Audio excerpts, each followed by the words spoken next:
मनुष्य का जीवन केवल उसके कर्मों पर चलता है। जैसा कर्म होता है वैसा उसका जीवन होता है।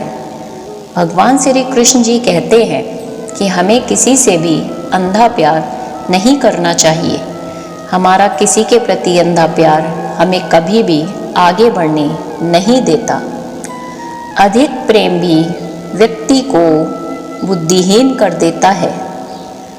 अनुमान मन की कल्पना है और अनुभव जिंदगी का सबक है।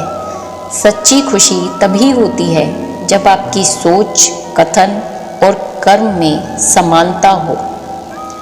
जीवन में कभी निराश नहीं होना चाहिए, क्योंकि कमज़ोर आपका वक्त होता है, आप नहीं। जैसे तेल समाप्त हो जाने पर दीपक बुझ जाता है, उसी प्रकार कर्म के छीड़ हो जाने पर भाग्य भी नष्ट हो जाता है। मौन सबसे अच्छा उत्तर है किसी ऐसे व्यक्ति के लिए जो आपके शब्दों को महत्व नहीं देता। मनुष्य जन्म लेता है तो उसके पास सांसें तो होती हैं, पर कोई नाम नहीं होता। जब मृत्यु होती है तब उसके पास नाम तो होता है, पर सांसें नहीं होती। इसी सांस और नाम के बीच की यात्रा को जीवन कहते हैं। ना किसी के अभाव में जियो, ना किसी के प्रभाव में जियो।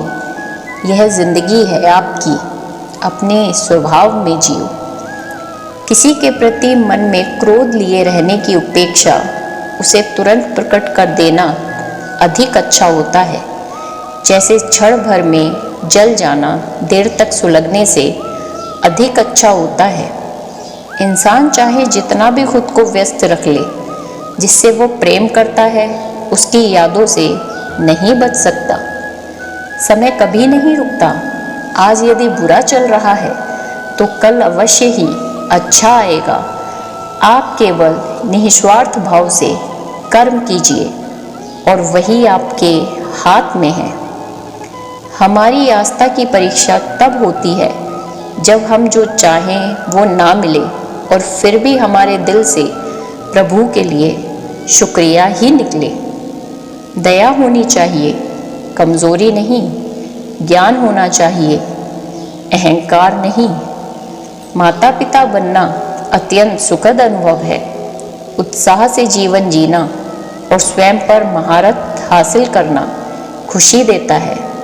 जिस व्यक्ति के विचार मैले हैं, जो लापरवाह है और धोखे से भरा हुआ है, कोई कुछ भी बोले स्वयं को शांत रखो। धूप कितनी ही तेज हो, समुद्र सूखता नहीं है। मन की गतिविधियों, होश, सांस और भावनाओं के माध्यम से भगवान की शक्ति सदा तुम्हारे साथ है और तुम्हें बस लगातार एक साधन की तरह प्रयोग कर सके। तुम उसके लिए शोक करते हो जो शोक करने के योग्य नहीं है, और फिर भी ज्ञान की बातें करते हो। बुद्धिमान व्यक्ति ना जीवित और ना ही मृत व्यक्ति के लिए शोक करते हैं। तुम अपनी पीड़ा के लिए संसार को दोष मत दो, अपने मन को समझाओ। तुम्हारे मन का परिवर्तन ही तुम्हारे दुखों का अंत है। अगर तुम अपना कल्याण करना चाहते हो तो सभी तरह के उपदेशों, सभी धर्मों को छोड़कर मेरी शरण में आ जाओ। मैं तुम्हारी मुक्ति अवश्य प्रदान करूँगा।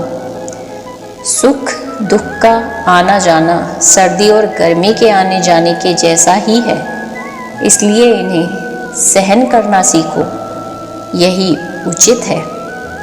धर्म चाहे जो भी हो, अच्छे इंसान बनो। हिसाब हमारे कर्म का होगा, धर्म का नहीं। तुम्हारा मोहग्रस्त होकर अपने कर्तव्य पथ से हट जाना मूर्खता है, क्योंकि इससे ना तो तुम्हें स्वर्ग की प्राप्ति होगी और ना ही तुम्हारी कीर्ति बढ़ेगी।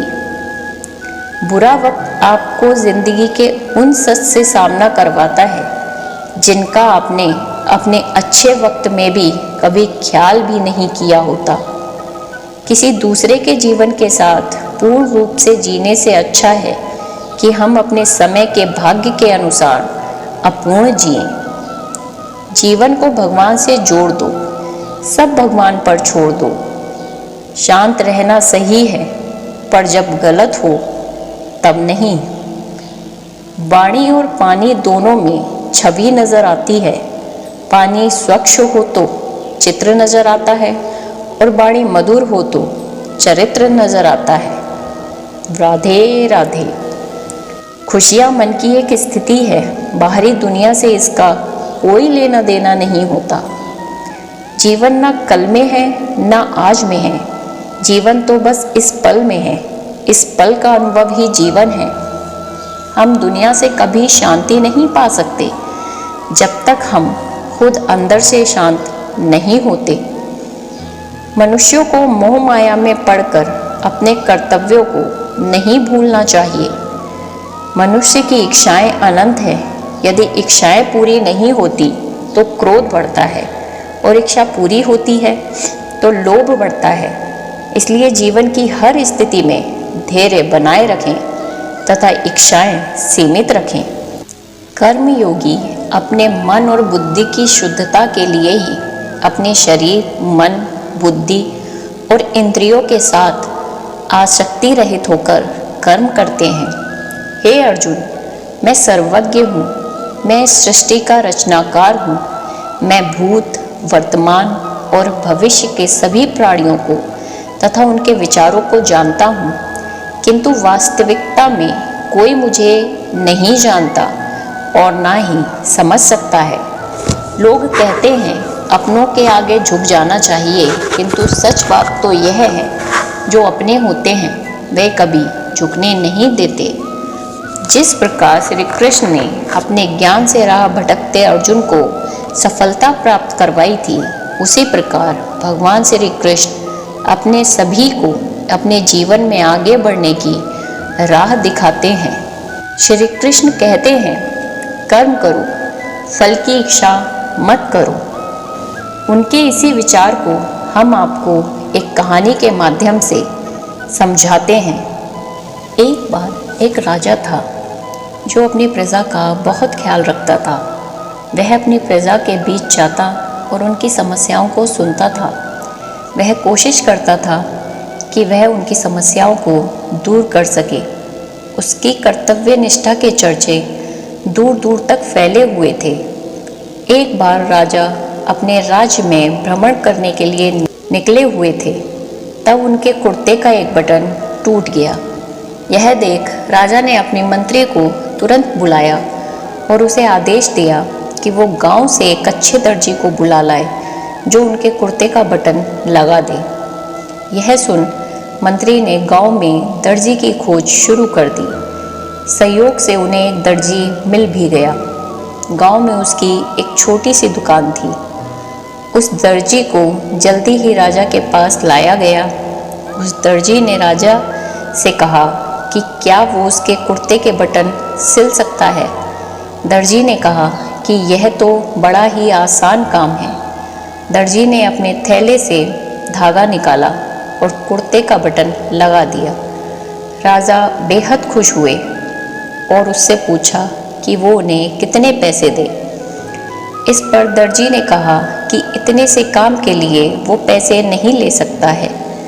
इस पर राजा ने कहा कि वो इसकी कीमत ज़रूर देंगे। दर्जी ने सोचा कि उसने तो बस धागा ही लगाया है, तो इसके 2 रुपये मांग लेता हूँ।